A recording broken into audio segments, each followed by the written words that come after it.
After 17 years of abandonment, my half-sister came back to take my home. My half-sister and I do not have a real relationship. We share the same mother, but that is basically where the connection ends. When I was little, my life was already messy. My dad divorced our mother when I was 5 years old. At that time, my half-sister was 4, almost 5. The strange part is that my half-sister was born only about 9 months after me. She was the result of my mother having an affair. So we were almost the same age, but we had 2 different fathers. Back then, my dad stayed with my mother for a few years, even though things were not right. He did not know for sure what was going on. But when I was 5, I told my dad something that changed everything. I told him that my mom kept bringing another man into the house when my dad was not home. That man was the affair partner, and later I learned he was my half-sister's biological father. After that, my dad divorced my mother. As part of the divorce, my dad made a deal. He gave my mother the house. In return, she removed his name from my half-sister's birth certificate because my dad was not her real father. My dad still supported me financially. He paid child support for me until I was 8 years old. But when I was 8, my mother abandoned me in a horrible way. It happened during her custody week.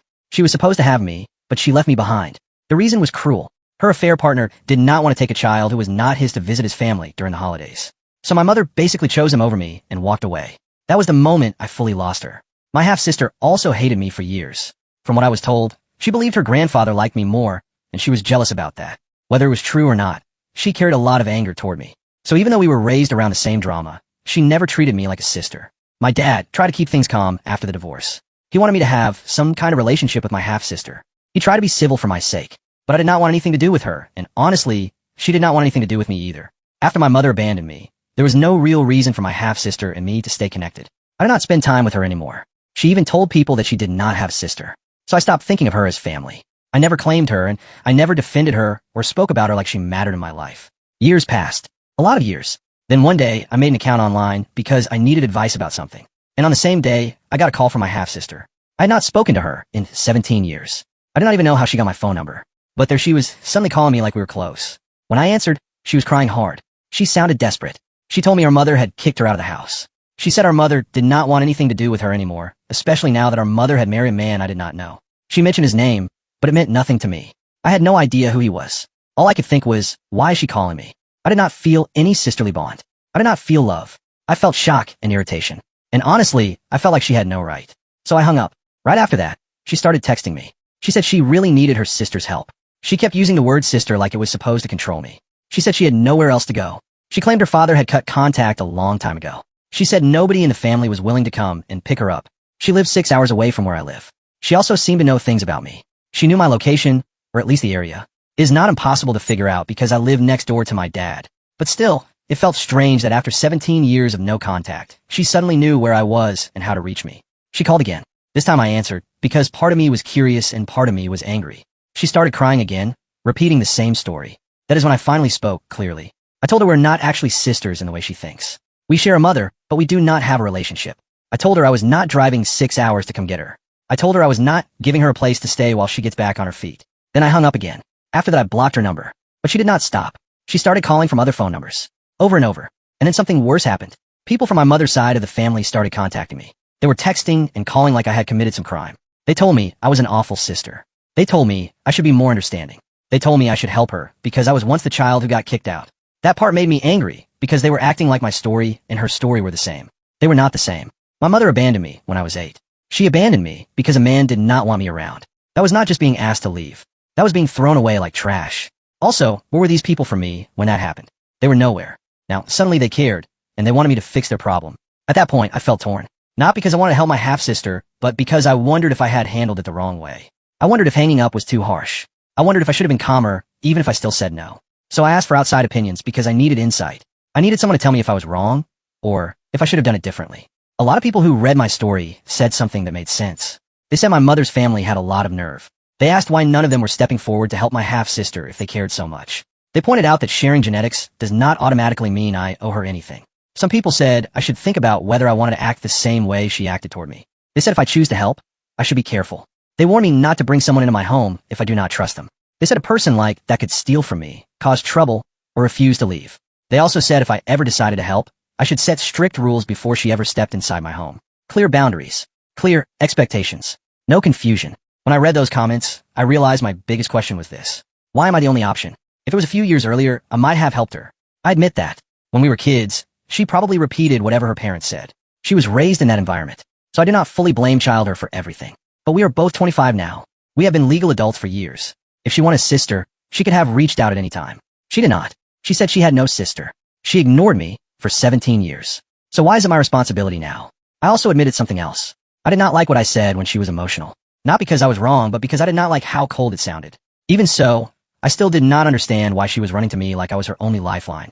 Another problem was that the people contacting me were mostly strangers to me. They were relatives I did not even talk to. Some were cousins, aunts, people I barely knew. They were judging me and insulting me even though they had no relationship with me. My maternal grandmother was one of the loudest voices. She claimed her house was full and she could not take my half-sister in. Then she pointed out that I live alone, so I should help. She kept repeating the idea that family helps family. But to me, my half-sister was almost a stranger now. I had not seen her in 17 years. I did not know her personality, her habits, her intentions. I did not know what kind of adult she became. I felt like people were demanding that I open my home to someone I do not even know just because we share the same mother. That is where I was mentally when new questions came up. People asked why my half-sister was kicked out in the first place. That part also confused me. In her texts, she made it sound like her mother got remarried and the new husband did not want her living there anymore. My grandmother did not give more details. An aunt and a few cousins tried to say it was similar to what happened to me, meaning a new spouse did not want a child that was not as around.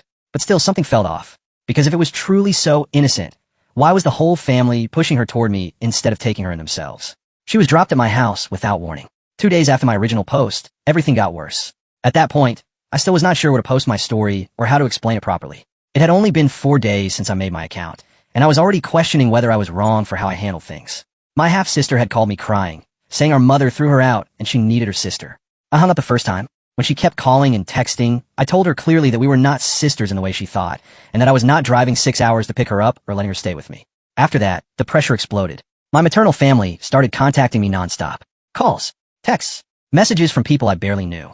My maternal grandmother was the worst. She was the only person on that side of the family I had limited contact with before this. She begged me to be a good sister. She told my half-sister that I had my own house. She even gave her my phone number. That alone made me feel betrayed.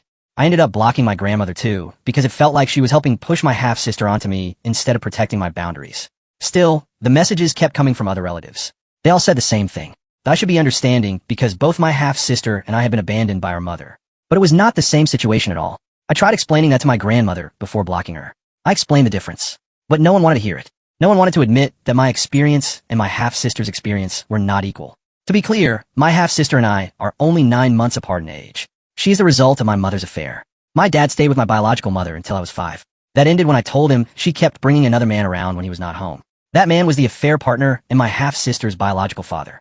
After the divorce, my dad gave my mother the house in exchange for removing his name from my half-sister's birth certificate. He still supported me. But when I was 8, my mother lost custody because she abandoned me. She did it because her affair partner did not want to bring a child who was not his to family events. My dad tried to keep things calm so I could maybe have a relationship with my half-sister. But she acted like a smaller version of her father. She never treated me like a sister. I did not like being around her. My dad never forced it. Not long after that, my mother, her affair partner, and my half-sister moved away. My mother had worked in childcare, but lost her job because people do not trust someone to watch their children when she abandoned her own child during the night. I had not seen my half-sister in 17 years. I did not even know what she looked like anymore. That fact became important very fast, because one day, I came home, and there she was. She was sitting on my porch with a suitcase. There was also a car nearby, and I recognized it as my grandmother's car. The moment I pulled in and parked, that car drove away. I did not even get out of my car. I was too angry to move. I just sat there, staring. I could feel everything boiling inside me. Shock, rage, disbelief. She started saying she needed me. She started crying again. She went on about how awful our mother was. She said her own father had cut contact. She said my mother's boyfriend did not want her in the house. She acted like I was her last chance. I lived next door to my dad. When my half-sister walked up and started knocking on my car window, I finally reacted. I called my dad and told him exactly what was happening. I asked him what I should do. He told me to stay in my car and call the police for trespassing. So I did. I stayed inside the car until the police arrived. I did not say another word to her. When the officers showed up, my half-sister immediately lied. She told them I had agreed to let her stay and that I was now abandoning her and making her homeless. I showed the police the messages. Every message I had sent was a refusal. No to having space. No to her staying with me. No to her being my sister. No to picking her up. Nothing that could be misunderstood as an invitation. When she kept insisting that we were sisters, I told the officers the truth. I had not seen this woman in 17 years. I did not know her. I did not even recognize her face. We shared a biological mother and nothing more. I went one step further. I unblocked my grandmother and called her right there. I barely got to speak. She started yelling immediately. She said she loved me, but I needed to get over this. She said my half-sister was family and needed me. Then she said something that still makes me angry to think about. She said she told my father that he would go to hell if he raised me to be so selfish. She said I would go to hell too. She insisted my half-sister was going through the same thing I went through. Then she hung up. I told the police they could either arrest my half-sister or take her to a shelter. I did not care which. I just wanted her off my property. They took her away. After that, I went to my dad's house and sat on his couch, completely numb. He did not want me to stay alone in my house that night, in case they came back. I was furious. 17 years of no contact. I only spoke to my grandmother on holidays. I did not know most of the aunts, uncles, and cousins who flooded my phone with messages. Yet suddenly they all felt entitled to tell me what to do. I am 25 years old. For years, I only had my dad and his side of the family. My mother and her family did nothing for me. They did not even know my birthday. Even my grandmother texts me on the wrong day every year. Not even a phone call. So if my half-sister truly needed help, why none of them stepped up was beyond me. I was not letting a stranger into my home. I did not care that she shared blood with me. She was still a stranger. 6 hours was apparently too far for them to help her, but not too far to drive her to my house and try to force her on me. People online continued giving advice. Most said the maternal side of my family should be helping her and that this was not my responsibility. Some pointed out how strange it was that my grandmother cursed my dad and me, but said nothing about my biological mother. Others said it made no sense that my half-sister's own father would not help her. Many people told me to get cameras and file for a restraining order. I listened. I replied that I would try to get one. Thankfully, my dad and I already had a security system and cameras in place. Others advised me to completely cut off my grandmother and everyone on my mother's side. They said the situation felt suspicious. More people suggested getting a second phone number and slowly disconnecting the old one so harassment could stop. Others warned me not to block messages because blocking prevents collecting evidence. That advice stuck with me. I realized I needed proof, not silence. So I unblocked them and muted them instead. I saved every message, and that decision turned out to matter a lot. The cameras revealed everything. 3 days after the original post, things took another serious turn. At this point, I understood that this was no longer just family drama. This was about my safety, my home, and my peace of mind. I decided to check the camera footage from the night before. What I saw made my stomach drop. My half-sister and my maternal grandmother had been on my property again. They were not just standing on the porch. They were walking around. They looked under potted plants. They checked around rocks, near the mailbox, and near the doors. It was obvious what they were doing. They were looking for a spare key. I did not keep a spare key outside. The only people who have keys to my house are my dad, my grandma on my dad's side, and my grandpa. All of them keep their keys secure with theirs. Seeing that footage confirmed something important. This was planned. This was not desperation. This was entitlement. As soon as my uncle saw the footage, he stepped in. He helped overhaul the security for both my house and my dad's house. We upgraded the cameras to newer ones that send alerts directly to our phones when motion is detected. We installed doorbells with cameras on the front and back doors. The cameras were also repositioned and better hidden. While my uncle was doing that, I went to the police station with my grandfather. I brought printed screenshots of the messages and a USB drive with the camera footage. That same day, my half-sister was officially booked for trespassing. She was not held long because my maternal grandmother picked her up from the station. What made things worse was that both of them repeated the same lie. They told police I'd offer my half-sister a place to stay. I knew this lie could be dangerous if it went unchallenged. That is why saving all the messages mattered. Every message showed the opposite. Clear refusals. No invitation. No confusion. My half-sister did not have any prior record, so this was her first offense. Honestly, that frustrated me. As bad as it sounds, a prior history might have helped my case for something permanent. However, my maternal grandmother did have a record. Harassment, trespassing, domestic violence. I made sure the police knew that too. Later that day, I was able to get a temporary restraining order. I gave the police the footage, the texts, and my statement. They contacted a judge and issued the temporary order. During the process, I talked a lot. Probably too much. The anxiety hit me all at once. It finally sunk in that these people knew exactly where I lived. They were willing to drive 6 hours just to harass me and try to force themselves into my home. The calls and messages did not stop. Now that I had unblocked and muted them, I could see everything. There were threats. Some were indirect. Some were very clear. My maternal grandmother kept saying that since I had a house, a stable job, and no kids, I would be taking my half-sister in. She even said if I did not, she would give me the beating my dad should have given me. My half-sister left a voice message saying she was coming back later and staying with me because that is what blood does. Why did not respond? She sent more texts saying she was moving in for at least a week until she could support herself. She knew exactly what she was doing. In my area, 7 days is enough time to start claiming tenancy. People online helped me understand that too. I gave the police everything, and I listened closely to advice. They told me that even letting her sit on my porch too long could have worked against me legally. They said I'd done the right thing by never opening my door. They also said upgrading security and asking about self-defense showed that I genuinely felt unsafe. That mattered. At this point, I was no longer doubting my choices. I felt validated. Later, I learned that when I first posted the update, the temporary restraining order had not been served yet. That scared me. But soon after, they were found staying at a hotel near my home. A neighbor saw them, recognized the car, and called the police. Both my half-sister and maternal grandmother were served. The restraining order applied to both of them. People online were shocked. Many said the behavior from my maternal family was insane. They pointed out how cruel it was to ignore me for 17 years and then suddenly act like I mattered only when they needed something. Some warned me to watch my mailbox. They said my half-sister might try to change her address to my home to claim residency. I followed that advice too. If anything arrives with her name on it, it goes straight back marked as not living here. Then came another update, and that update changed how I saw everything. The truth finally comes out. A few days after everything with the restraining order, I received a message that I had muted earlier. I almost skipped it, but something told me to read it. It was from a cousin on my mother's side, someone I barely knew. They said they had read my posts and felt I deserved to know the full truth. What they told me made my stomach turn. They explained that my half-sister's problems did not start with being kicked out randomly. The situation was much darker and messier than anyone had admitted.